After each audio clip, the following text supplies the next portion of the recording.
नमस्कार दोस्तों, मैं राजवीर अपने YouTube channel study with Rajveer में आपका स्वागत करता हूं।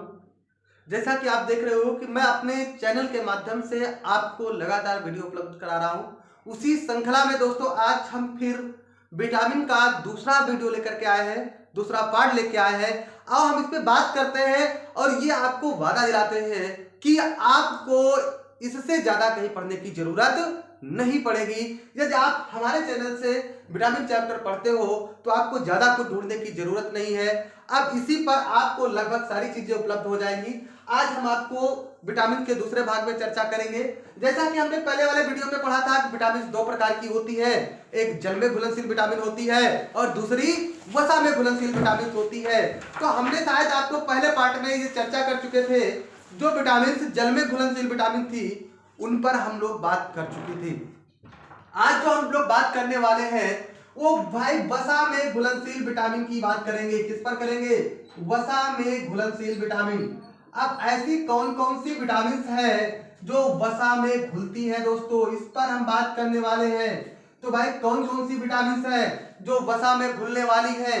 तो हमने शायद उस पर कल आपको बताया भी था कि कौन कौन सी विटामिन है जो जल में घुलती है, कौन कौन सी विटामिन है जो वसा में घुलती है। दोस्तों हमने देखा था कि चार प्रकार की विटामिन हमारे पास थी, vitamin A, vitamin D, vitamin E और विटामिन के। ये चार प्रकार की विटामिन हमारे पास थी जो किसमें घुलती थी भैया? वसा में घुलनशील विटामिन है। दोस्तों हमने बात की वसा में घुलनशील विटामिन। वसा में घुलनशील विटामिन की संख्या 4, vitamin A, vitamin D, vitamin E, vitamin के। ये चार प्रमुख विटामिन हैं जो वसा में घुल जाती हैं।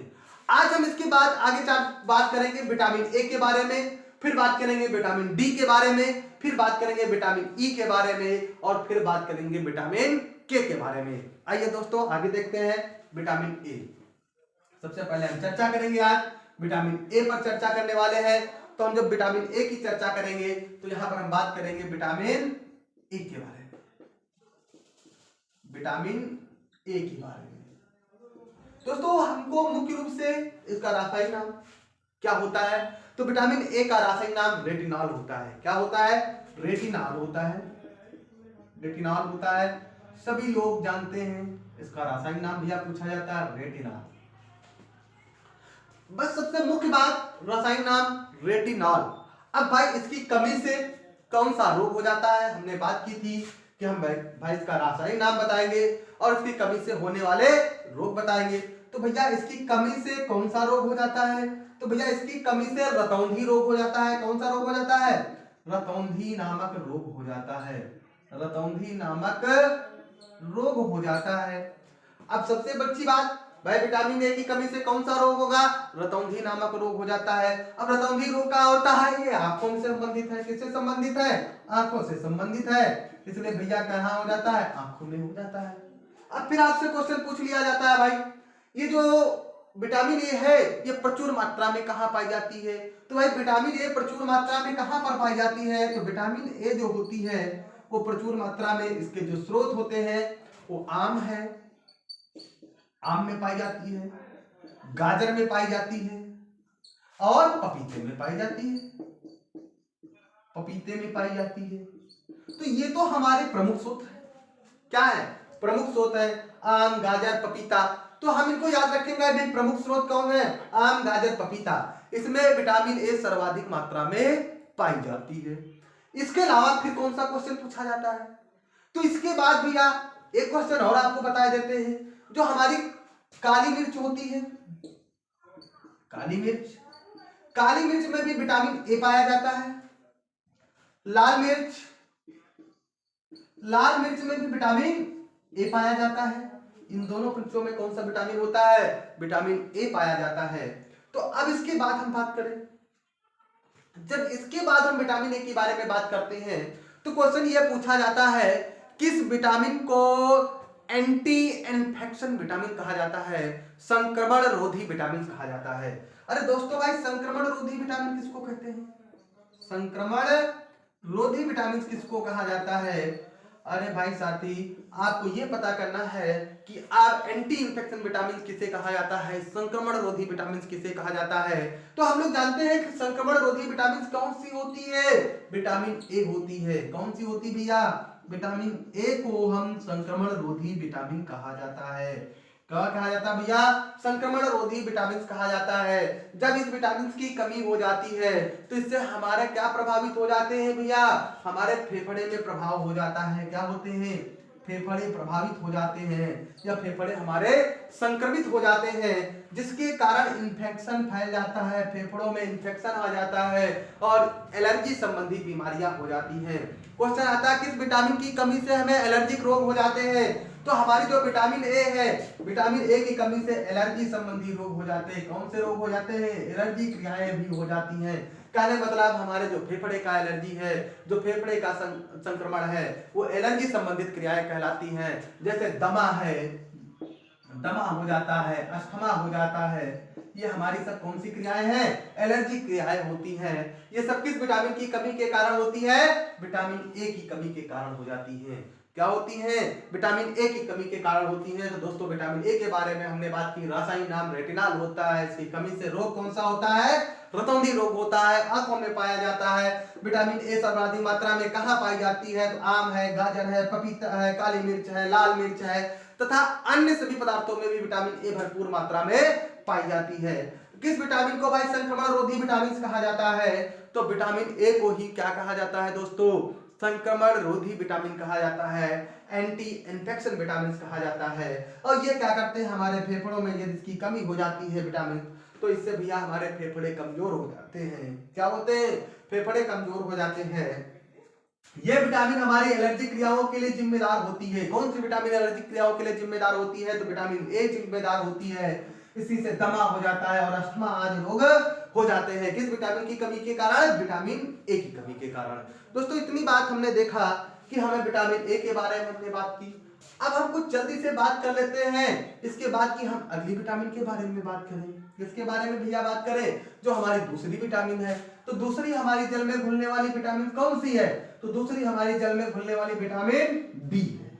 कौन सी है भैया, सॉरी वसा में घुलने वाली विटामिन कौन सी है, दूसरी हमारी वसा में घुलने वाली विटामिन डी है। हम वसा में घुलनशील विटामिन पढ़ रहे हैं ना, तो वसा में दूसरी घुलने वाली विटामिन कौन सी है भैया, तो दूसरी वसा में घुलने वाली विटामिन डी है। कौन सी विटामिन है, विटामिन डी। विटामिन डी का रासायनिक नाम कैल्सीफेरॉल है। भैया क्या है, कैल्सीफेरॉल है, कैल्सीफेरॉल होता है, कैल्सीफेरॉल है। विटामिन डी का भैया रासायनिक नाम क्या है, कैल्सीफेरॉल होता है। बहुत सही, क्या है भाई, कैल्सीफेरॉल है। सबको पता हो गया विटामिन डी का रासायनिक नाम क्या होता है, कैल्सीफेरॉल। अब देखो विटामिन डी का नाम कैल्सीफेरॉल है, तो कैल्सीफेरॉल कैल्शियम से संबंधित है। आप समझ चुके होंगे कि कैल्शियम से संबंधित है। अब भाई जो ये कैल्शियम से संबंधित है, तो सबसे पहली बात तो इसको प्रभावित करेगी, तो भाई हड्डियों को प्रभावित करती होगी। जब कैल्शियम की कमी होगी तो हड्डियों को प्रभावित करेगी। किसको प्रभावित करेगी, हड्डियों को। तो भाई इसकी कमी से भैया कौन सा रोग हो जाता है, कमी से होने वाला रोग कौन सा है, तो भैया इसकी कमी से, विटामिन डी की कमी से रिकेट्स हो जाता है। क्या हो जाता है, रिकेट्स हो जाता है। मतलब इसे हम सूखा रोग कहते हैं। क्या कहते हैं, सूखा रोग कहते हैं। सूखा रोग किसमें होता है, बच्चों में फैल जाता है। भैया किसमें होता है, बच्चों में हो जाता है। और वयस्कों में ये किसमें होगा भाई, बच्चों में होगा। सूखा रोग किसमें होगा, बच्चों में होता है। और वयस्कों में ये रोग क्या कहलाता है, ऑस्टियोमलेशिया कहलाता है। क्या कहलाएगा, ऑस्टियोमलेशिया कहलाता है। क्या कहलाएगा, ऑस्टियोमलेशिया रोग हो जाता है। कौन सा रोग हो जाएगा, ऑस्टियोमलेशिया हो जाता है। ये भैया किसमें होता है, ये वयस्कों में होता है। किसमें होता है, वयस्कों में होता है। बच्चों में होता है रिकेट्स, सूखा रोग। और वृद्धों में क्या होता है, ऑस्टियोमलेशिया हो जाता है। इसमें क्या होते हैं, छोटे बच्चों की हड्डियां सूख जाती है। इसमें क्या होती है, वयस्कों की हड्डियां तथा जोड़ों में दर्द उत्पन्न हो जाता है और ये क्या हड्डियां टेढ़ी पड़ने लगती हैं। अब भाई विटामिन डी है, देखो ये विटामिन डी हमने पढ़ा है कि सारी विटामिन क्या है, एज ए कैटलाइस्ट काम करती है, एज ए उत्प्रेरक कार्य करती है। लेकिन एकमात्र ये विटामिन डी है जो हार्मोन्स की तरह कार्य करती है। कौन, विटामिन डी। विटामिन डी भैया कैसे कार्य करेगी, हार्मोन की भांति कार्य करती है। कैसे कार्य करती है, हार्मोन कार्य की भांति कार्य करती है। क्योंकि भैया ये क्या होती है, सूर्य के प्रकाश से हमें क्या पड़ती है, कहाँ मिलती है, धूप। सूर्य के प्रकाश में सर्वाधिक मात्रा में ये हमको शरीर में प्राप्त हो जाती है। तो सूर्य की प्रकाश की जब किरणें हमारे शरीर पर पड़ती है तो वहीं पर उपस्थित त्वचा में जो हमारे उपस्थित पिगमेंट के कारण ये किसमें होती परिवर्तित हो जाती है, विटामिन डी में परिवर्तित हो जाती है। और ये क्या होती है, ये एक हमारी कैसी क्रिया हो जाती है, हार्मोन की जैसी क्रिया हो जाती है। तो ये हमारे एक हार्मोन्स की तरह कार्य करने लगती है। कैसे कार्य करती है भाई, हार्मोन्स और एंजाइम की भांति कार्य करती है। और जो हमारी ये बाकी जो है हमारी एक उत्प्रेरक की तरह कार्य करते हैं। कैसे कार्य करते हैं, उत्प्रेरक की भांति कार्य करती हैं। अब इतनी बात समझ गए तो हमको मुख्य रूप से विटामिन डी, कैल्सीफेरॉल रोग, सूखा रोग बच्चों में हो जाता है, ऑस्टियोमेलेसिया बड़े वयस्कों में हो जाता है। ये एक क्या है, हार्मोन्स एंजाइम की भांति कार्य करती है। कैसे कार्य करेगी, हार्मोन्स की तरह कार्य करती है। बाकी सारी विटामिन कैसे कार्य करती है, उत्प्रेरक की भांति कार्य करती है। हमारे शरीर में सबसे तेज बनने वाला विटामिन है। यदि आपसे पूछा जाए सबसे तेज बनने वाला विटामिन कौन सा है, तो सबसे तेज बनने वाला विटामिन कौन है भैया, सबसे तेज बनने वाला विटामिन डी है। ये सबसे तेज विटामिन बनता है, ये एंजाइमिक क्रियाओं के द्वारा प्रभावित होता है। इतनी बात समझ गए भैया। अब देखो ये जो हमारा विटामिन होता है ये हमारी बड़ी आंत में पाए जाने वाले ई कोलाई बैक्टीरिया, कोलन भाग में पाए जाने वाले ई कोलाई बैक्टीरिया के द्वारा भी बनती है। किसके द्वारा भैया बनती है, हमारे बड़ी आंत में पाए जाने वाले कोलन भाग। कौन सा भाग होता है, कोलन भाग। कोलन भाग में एक बैक्टीरिया पाया जाता है। कौन सा बैक्टीरिया पाया जाता है, ई कोलाई। कौन सा बैक्टीरिया है भाई, ई कोलाई नामक बैक्टीरिया पाया जाता है, जिसके द्वारा भी ये विटामिन बनके तैयार हो जाती है। इतनी बात दोस्तों हम लोग समझ गए। इसके बाद हम अगली विटामिन की बात करें तो हमारी जो अगली विटामिन है वो विटामिन ई है। कौन सी विटामिन है भैया, विटामिन ई के बारे में हम चर्चा करते हैं भाई। जो हमारी जो विटामिन ई है हम उस पर आज बात करेंगे, विटामिन ई। अब आप सब लोग विटामिन ई के बारे में तो जानते ही हो, हम बात करने वाले हैं किस पर, विटामिन ई के बारे में बात करें। तो देखो आइए आज हम देखते हैं विटामिन ई। विटामिन ई, अब विटामिन ई का रासायनिक नाम तो हमको पता होना चाहिए, तो टोकोफेरॉल है। क्या है, टोकोफेरॉल है। विटामिन ई का रासायनिक नाम टोकोफेरॉल। अब देखो विटामिन ई का रासायनिक नाम टोकोफेरॉल है। विटामिन ई को हम अन्य किस नाम से जानते हैं, इसी को सौंदर्य विटामिन कहा जाता है। कौन सी विटामिन कहा जाता है, सौंदर्य विटामिन कहा जाता है। ये भाई हमारी सुंदरता के लिए उत्तरदायी होती है, इसीलिए इसको हम कौन सी विटामिन कहते हैं, सौंदर्य विटामिन कहते हैं। तो सौंदर्य विटामिन किसको कहते हैं, विटामिन ए को कहा जाता है, या इसी को हम क्या कहते हैं, ब्यूटी विटामिन भी कहा जाता है। कौन सी विटामिन कहते हैं, ब्यूटी विटामिन कहा जाता है। चाहे ब्यूटी विटामिन कहे चाहे सौंदर्य विटामिन कहे, वो दोनों कौन सी है, विटामिन ई होती है। कौन सी होती है भैया, विटामिन ई होती है। अब इसके बाद हम आगे बात करते हैं। अब देखो जो विटामिन ई होती है अन्य क्रियाओं के लिए भी जिम्मेदार होती है। क्या होती है भैया, अन्य क्रियाओं के लिए जिम्मेदार होती है। जब सौंदर्य की बात आई तो हम लोग जाते हैं सुंदरता के लिए, कहाँ, ब्यूटी पार्लरों में जाते हैं अपनी सुंदरता बढ़ाने के लिए। तो वहां पर देखा होगा धातु का प्रयोग करते हैं। तो आपको पूछा जाता है सौंदर्य प्रसाधनों में, क्या पूछा जाएगा भाई, सौंदर्य प्रसाधनों में विटामिन ई की जगह पर, विटामिन ई की जगह पर किस धातु का प्रयोग करते हैं। तो सिलीनियम धातु का प्रयोग किया जाता है। किसका, किस धातु का प्रयोग किया जाता है, तो वो धातु आपको बताना है। तो सिलीनियम धातु का प्रयोग किया जाता है। कौन सी धातु का प्रयोग किया जाता है दोस्तों, सिलीनियम धातु का प्रयोग किया जाता है। सौंदर्य प्रसाधनों में क्या करते हैं भाई, सिलीनियम धातु का प्रयोग कर देते हैं। लेकिन ये हमारी अस्थायी ब्यूटी होती है। कैसी ब्यूटी होती है, अस्थायी ब्यूटी होती है। कुछ समय के लिए हम सुंदर दिखाई पड़ते हैं, उसके बाद हमारी सुंदरता समाप्त हो जाती है।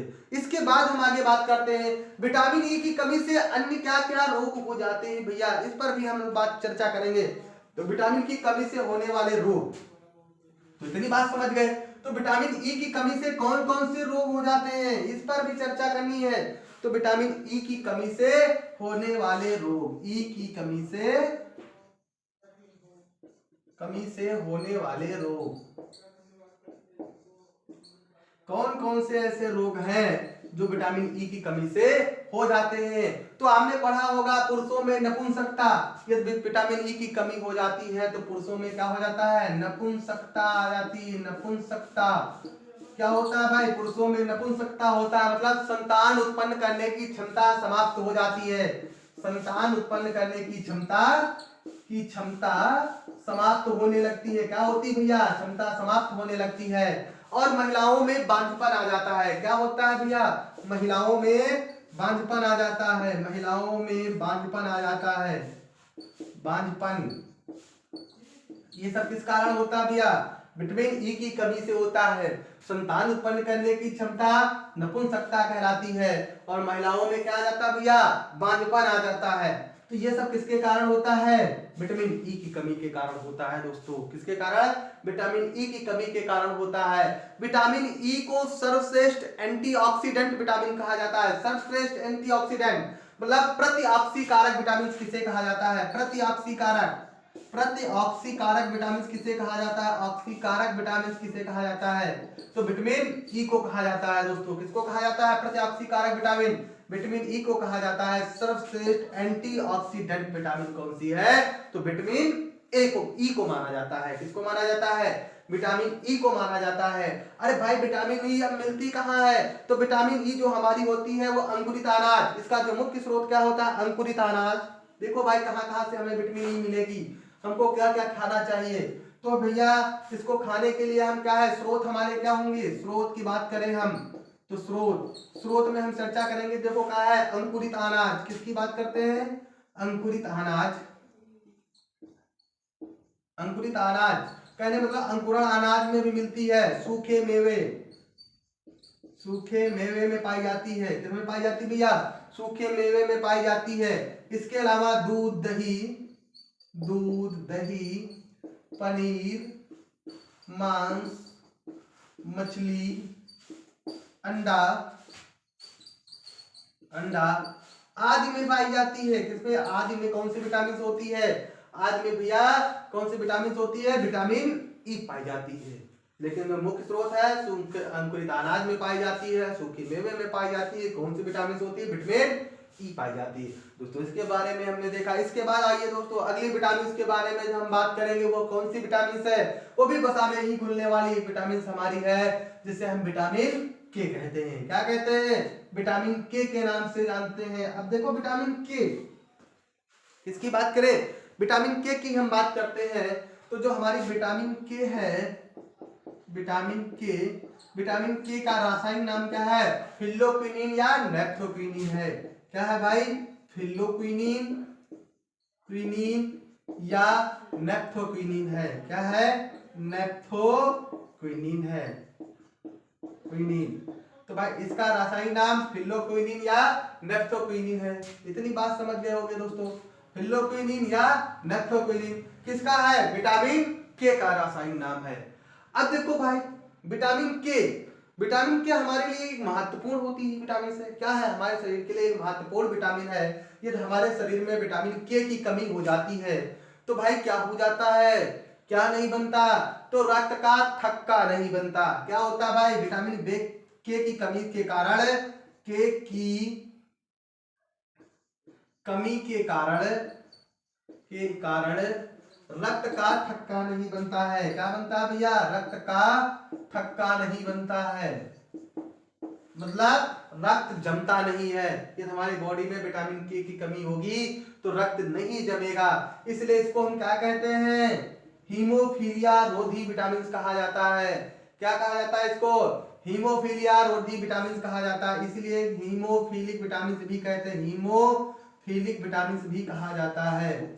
फिलिक विटामिन भी इसको कहा जाता है। मतलब इसकी कमी से भैया क्या हो जाए? हीमोफीलिया हो जाती है। और ये यदि कमी नहीं है तो इसको हीमोफिलिक विटामिन भी कहते हैं या हीमोफीलिया रोधी विटामिन कहा जाता है। एंटी हीमोफिलिक विटामिन कहा जाता है, हीमोफीलिया रोधी विटामिन कहा जाता है, रोधी विटामिन कहा जाता है। यदि इस विटामिन की कमी हो जाएगी तो रक्त का थक्का बनना बंद नहीं होगा। तो इसकी कमी से होने वाला रोग क्या कहलाएगा? हीमोफीलिया रोग कहलाता है। हीमोफीलिया रोग हो जाता है या हीमोफीलिया रोग होता है जो विटामिन के की कमी के कारण हो जाता है। इसलिए इसको क्या कहते हैं? एंटी हीमोफिलिक विटामिन कहते हैं। क्या कहेंगे? एंटी हीमोफिलिक विटामिन कहते हैं। क्या कहते हैं? एंटी हीमोफिलिक विटामिन कहा जाता है। किस विटामिन को एंटी हीमोफिलिक विटामिन कहते हैं? विटामिन के। अब आगे फिर देखो क्वेश्चन क्या पूछा गया है भाई, किस विटामिन के कारण हमारे क्या होता है भैया? हमारा डॉक्टर जो होता है वो ऑपरेशन करने से मना कर देता है। हमारे बॉडी में किस विटामिन की कमी हो जाती है, जो डॉक्टर भैया क्या करता है, ऑपरेशन नहीं करता है। तो भैया कौन सी है, विटामिन के। यदि हमारे शरीर में विटामिन के की कमी हो जाए, भैया क्या हो जाए, शरीर में विटामिन के की कमी हो जाए, विटामिन के की कमी हो जाए, कि कमी होने पर डॉक्टर ऑपरेशन नहीं करता है, ऑपरेशन नहीं करता है। ये भी आपसे पूछा जाता है, भैया किस विटामिन की कमी होने पर डॉक्टर ऑपरेशन नहीं करेगा। यदि विटामिन के की हमारे शरीर में कमी हो जाए तो डॉक्टर ऑपरेशन नहीं करता है। दोस्तों इतनी बात समझ गए, किस विटामिन की कमी होने पर, के विटामिन की कमी होने पर। रासायनिक नाम फिल्लोक्विनिन या नेप्थोक्विनिन है। क्या है, फिल्लोक्विनिन या नेप्थोक्विनिन है। भैया के की कमी से होने वाले रोग क्या है, रक्त का थक्का नहीं बनता है, इसलिए इसको क्या कहते हैं, हीमोफीलिया या हीमोफिलिक कहते हैं। क्या कहते हैं, हीमोफीलिया रोग कहा जाता है। इसमें रक्त का थक्का नहीं जमता है। क्या होता है भाई, रक्त का थक्का नहीं बनता है, इसलिए इसको हीमोफिलिक रोधफिलिया रोधी विटामिन कहा जाता है। क्या कहा जाता है, हीमोफिलिया रोधी विटामिन कहा जाता है, या एंटी हीमोफिलिक विटामिन कहा जाता है। क्या कहा जाता है, एंटी हीमोफिलिक विटामिन कहा जाता है। इसकी कमी से हीमोफिलिया नामक रोग हो जाता है। और क्वेश्चन ये भी पूछा गया, शरीर में किस विटामिन की कमी होने पर डॉक्टर ऑपरेशन करने से मना कर देता है। यदि हमें विटामिन क्या है, विटामिन के की शरीर में यदि कमी है तो डॉक्टर ऑपरेशन करने से मना कर देता है। दोस्तों हमने देखा ये हमारा विटामिन का दूसरा पार्ट था। आज हमने विटामिन को आपको पूरा कराया और हमारी विटामिन चैप्टर लगभग पूरा हो गया है। इसके अलावा फिर आगे के जो भी क्वेश्चन होंगे हम आपको अपने अगले वीडियो में इससे संबंधित जो भी रिलेटेड क्वेश्चन होंगे वो हम कराएंगे। दोस्तों इसी तरह की क्लासेस, डिस्क्राइब क्लासेस आपको पाने के लिए, निरंतर पाने के लिए आप हमारे वीडियो को लाइक करें, शेयर करें और सब्सक्राइब करें। दोस्तों ये उम्मीद करते हैं आप जितनी जल्दी ज़्यादा से ज़्यादा हमें सब्सक्राइब करते हो तो हमें लाइव आने का मौका मिलेगा और हम आपको लाइव आकर के क्लासेस पढ़ा सकते हैं, आपसे लाइव आकर संवाद भी कर सकते हैं। धन्यवाद दोस्तों।